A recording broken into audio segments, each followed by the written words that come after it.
This episode is brought to you by HASA. Liquid is clearly better. Liquid chlorine is the highest purity, works immediately, has no added cyanuric acid or calcium, and it will leave your pool safe, clean, and clear. And by the bottom feeder professional grade battery powered vacuum system. It sucks to clean pools, so cleaning pools sucks less. Get $100 off with code DVB100. This episode is brought to you by Skimmer, the #1 pool service software in North America. With Skimmer, you can streamline your schedule, grow your revenue, and keep your customers coming back with 5-star service. Whether you're a one-person operation or an established team, Skimmer is your partner in success. Visit getskimmer.com/poolguy to try Skimmer for free for 30 days. The Pool Guy Podcast Show. The Pool Guy Podcast Show. The Pool Guy Podcast Show.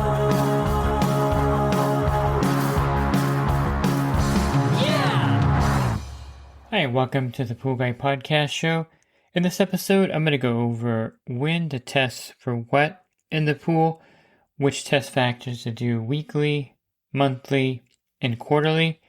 And of course, this differs in the industry, and it also differs by the type of service account that you have on your route. Are you a pool service pro looking to take your business to the next level? Join the Pool Guy Coaching Program. Get expert advice, business tips, exclusive content, and get direct support. For me, I'm a 35-year veteran in the industry. Whether you're starting out or scaling up, I've got the tools to help you succeed. Learn more at swimmingpoollearning.com. I'll start by talking about the two extremes. You have one extreme, of course, being commercial pool service, where you should be doing all of the major test factors and logging them for the health department. That's pH, free chlorine, alkalinity, cyanuric acid, and that should be done on a basis where you're logging these results in for the health department each time you visit the pool, because you don't know when they're going to show up and double check your readings. And it's always good to have your readings there so that you can, of course, clarify any misunderstandings. But the health department is going to want to see your log anyway to see what your readings are. So that's an important distinction. The other extreme is, as we know, there are a lot of pools on your route where no one is using the pool. I mean, they don't get in the pool, period. And you know which ones those are. Maybe they're older, or maybe they're just too busy to use their pool.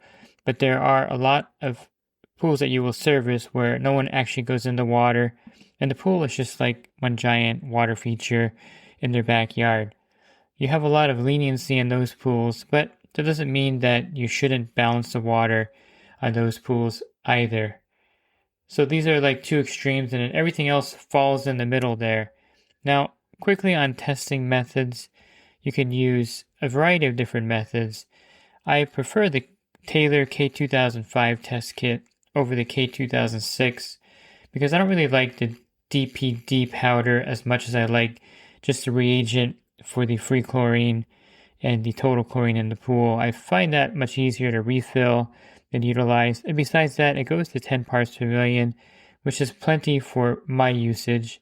The only reason I would recommend the K2006 is that the DPD goes to 20 parts per million, which to me is not a big factor. Unless you're doing a lot of commercial pools, then you're going to need to test for higher chlorine levels in the pool if necessary.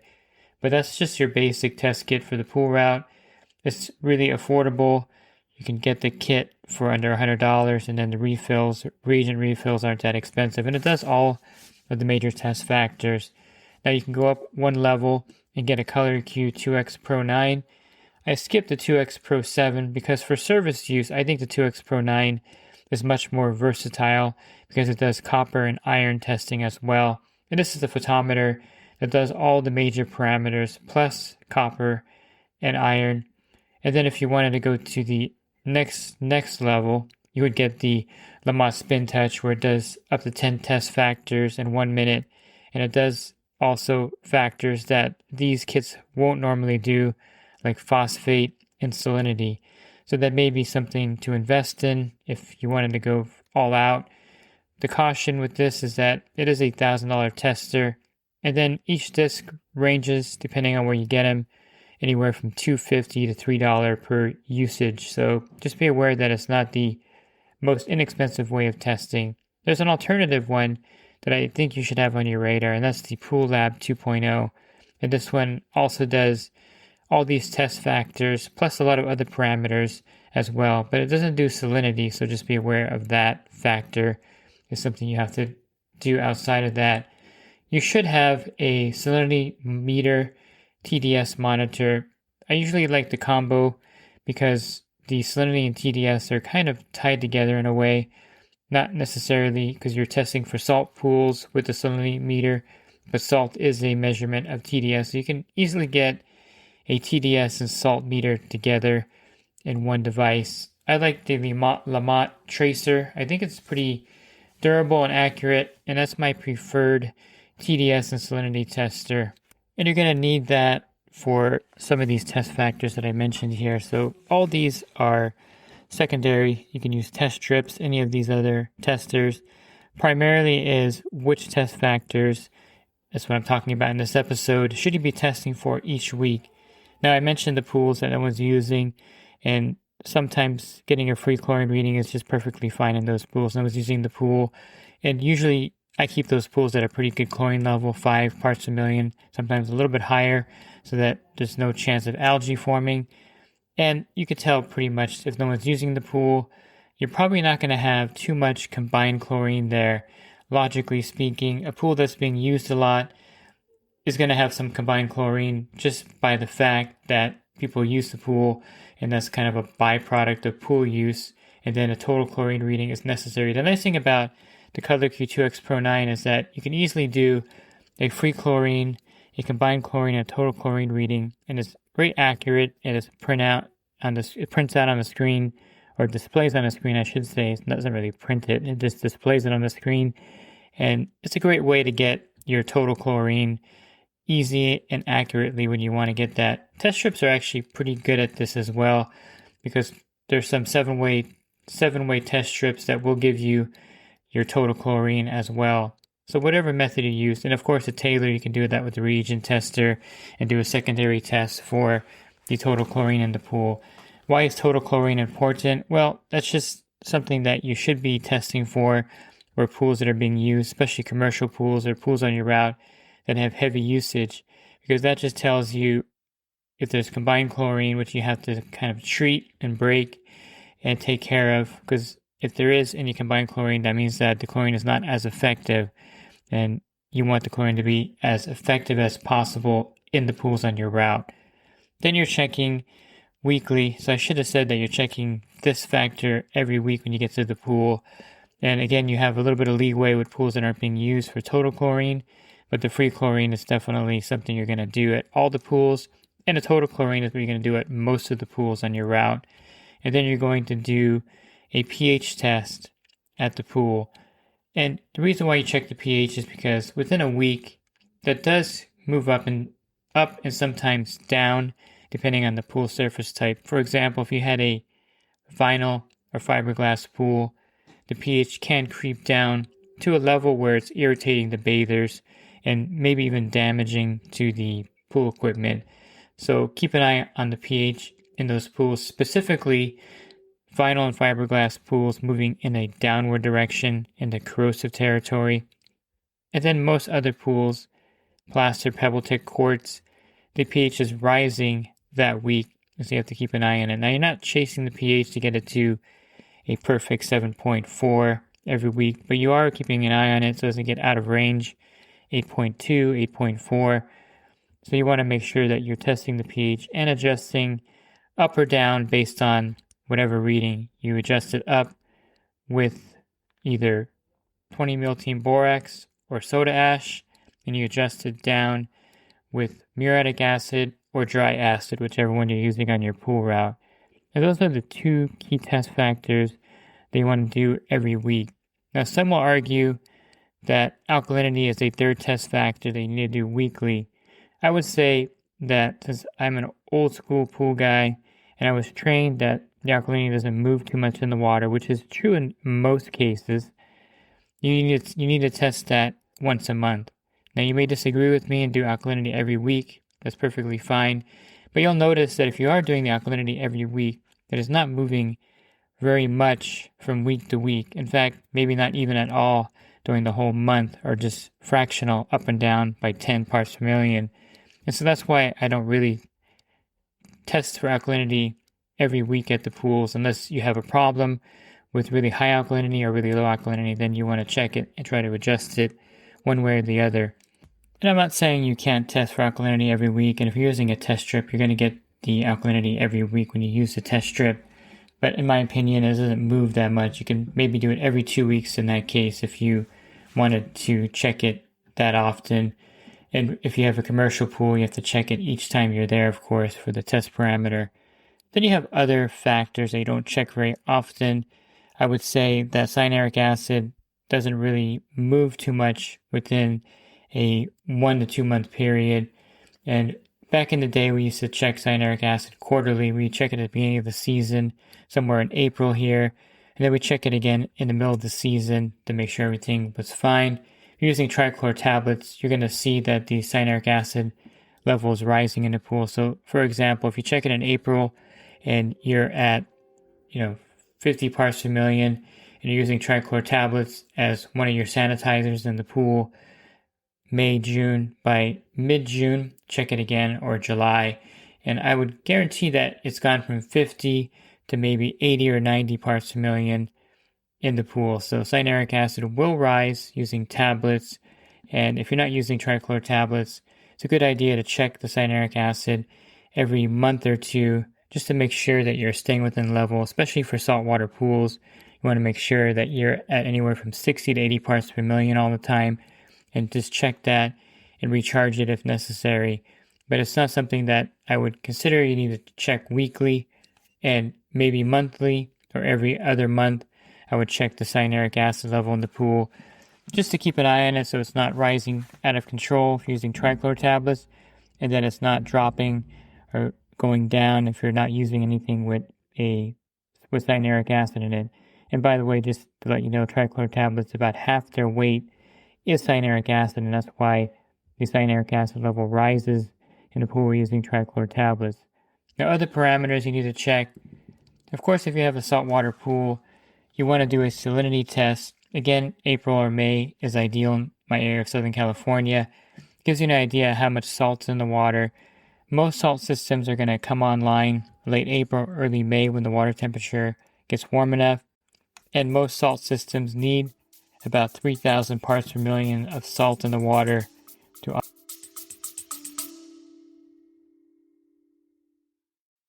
And the Pool Guy Podcast Show has teamed up with UPA to bring you affordable, reliable liability insurance starting at just $64 a month. Get up to $2 million in coverage, and the members of my coaching group get an even lower rate. Protect your business and your peace of mind. Sign up with UPA today by clicking the link in the podcast description. Operate. It's really not necessary to add the salt to the pool until the saltwater generator is active, in my opinion. So I'll check the salinity in April. Let's say that it's at 2,400 parts per million. I'm not going to go out and add 2 bags of salt yet. I'm going to wait until I'm actually going to fire up the salt system, probably at the beginning of May. Then I'll add the salt there and get the system charged up. So you're testing the salinity at the beginning of the season. Now, some of these salt systems will have a reading and let you know the salt level in them, but some of them don't. And some of those readings I think are a little suspect. So always have a digital salinity meter and check the saltwater pool salt level at least once a month, in my opinion, during the season. I wouldn't necessarily suggest checking it more often, but once a month I think it's fair. And usually the display will tell you what the salt level is anyway. So there's no reason to independently check it unless you think that that reading is not accurate. Like, for instance, the Hayward Aquarite salt system does have the reading. Every time you go there, you'll see it on the screen. It'll tell you, 3,100 parts per million. So it's not something that necessarily you have to check very often unless you don't see that displayed on a certain system. And then as far as phosphates, I would say that you can get phosphate test strips. They're pretty accurate. And I would test it in pools mainly that have a problem where you notice that the chlorine's not holding, or you're getting algae in the pool. I would say the phosphate levels are probably elevated in there, and you want to test the phosphate levels there. I wouldn't necessarily say that if you have 80 pools on your route and you're doing a phosphate test, you would just test the phosphates, in my opinion, when you notice a problem with the pool. And once you do that, you can, of course, treat it with phosphate removers and shock the pool and do all the things you need to do. But that's not a test that I would say you would want to do regularly. Back to one of the other major test factors that you want to test for, which is calcium hardness. And you want to do this probably every 2 to 3 months because it doesn't change very often either. In most areas, the calcium hardness is pretty stable. It may start rising if you're using a lot of cal hypo, and it may just rise naturally with evaporation and adding fresh water. Remember, only the pure water evaporates and everything else stays in the pool, including the calcium hardness level is not going to go away when water evaporates, I should say, to make it simple. So the calcium hardness level may rise during the season as fresh water is being added and other water evaporates from the pool. And one of the things that you're looking for is in your area, you may have really hard water like here. It's pretty typical in my area to test a pool and have 400 parts per million of calcium hardness. Nothing to panic about. It's just really hard water in my area of Southern California. So check that every 2 to 3 months, or quarterly is something that we used to say. Every 3 months, check the calcium hardness level. And of course, for commercial pools, you're logging that more often than that. But you need to have an idea what the calcium hardness is, especially if you're using the LSI, to balance the pool and make sure that the water is not corrosive or scale forming. Again, it's not something you do every week. And if you're using a test strip, you're going to get a total hardness level. This is the calcium and the magnesium in the water. So this may be a little higher than the calcium hardness reading you're going to get from a reagent test kit. So just be aware that the test strip does not actually give you calcium hardness, but it gives you total hardness. Can you get a calcium hardness level from a total hardness test from a test strip? It's really difficult because it's not separated. You get an estimate, and they say that you can take 2/3 of it. Some sites say 2/3, and that gives you the calcium hardness. But again, it's not something that you can actually do. You need to multiply a number by 0.67. So it's not something that you could really get accurately unless you do a calcium hardness reading, in my opinion. For example, if you get a total hardness of 600 with a test strip, you can take that number and times it by 0.67, and that gives you 402, which is what you think might be the calcium hardness. But you can easily just do a reagent test and get the calcium hardness number without doing that. I think it's better to get a more accurate calcium hardness number. And a total hardness, in my opinion, on a test strip is not super useful. I did mention at the beginning that you want to get a salinity meter that has total dissolved solids, TDS, and I think this is important to check the TDS in pools because if it gets too high, the water can get a little funky on you. You could have some weird staining on things, and it's something to keep an eye on if it gets too high. How do you get the TDS level in the pool? Well, it's really easy. First thing you want to do is take the TDS of the tap water and see what that is. So let's say the tap water is coming out at 400, and then you do the TDS of the pool. Now, if you have a saltwater pool, it's going to be a pretty astronomical level because salt is a measurement in TDS. Don't worry about that. You'll just subtract the salinity level, and you'll get a kind of accurate TDS level in a salt pool by doing that. But basically, you take the TDS reading from the pool, and let's say the TDS reading from the pool was 3,000. And so 3,000 minus 400 from the tap water, that means that your TDS in that pool is 2,600. If that's not a saltwater pool, that's pretty high and it's above what they recommend. And some draining is in order there. If you have a saltwater pool and it comes in at 5,000 and you subtract the 400 from the tap water, you're going to get a TDS reading of 4,600. And then you subtract the salinity or the salt, and you're going to have a TDS of about 1,600. So I would suggest doing a TDS reading at least every quarter, every 3 months to get an idea of the TDS in the pool. You can maybe go every 4 months and not have a problem with that. As far as copper and iron, I mentioned the Color Q2X Pro 9 as being able to test for copper and iron.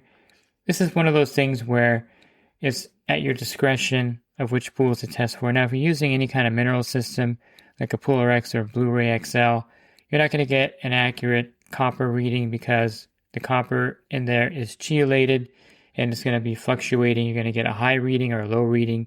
And so if you are using a mineral system like that, don't even bother doing a copper test or an iron test, in my opinion. You want to do that for pools where you're not using that, maybe at the beginning of the season, before you put the mineral system in to see what the copper level is.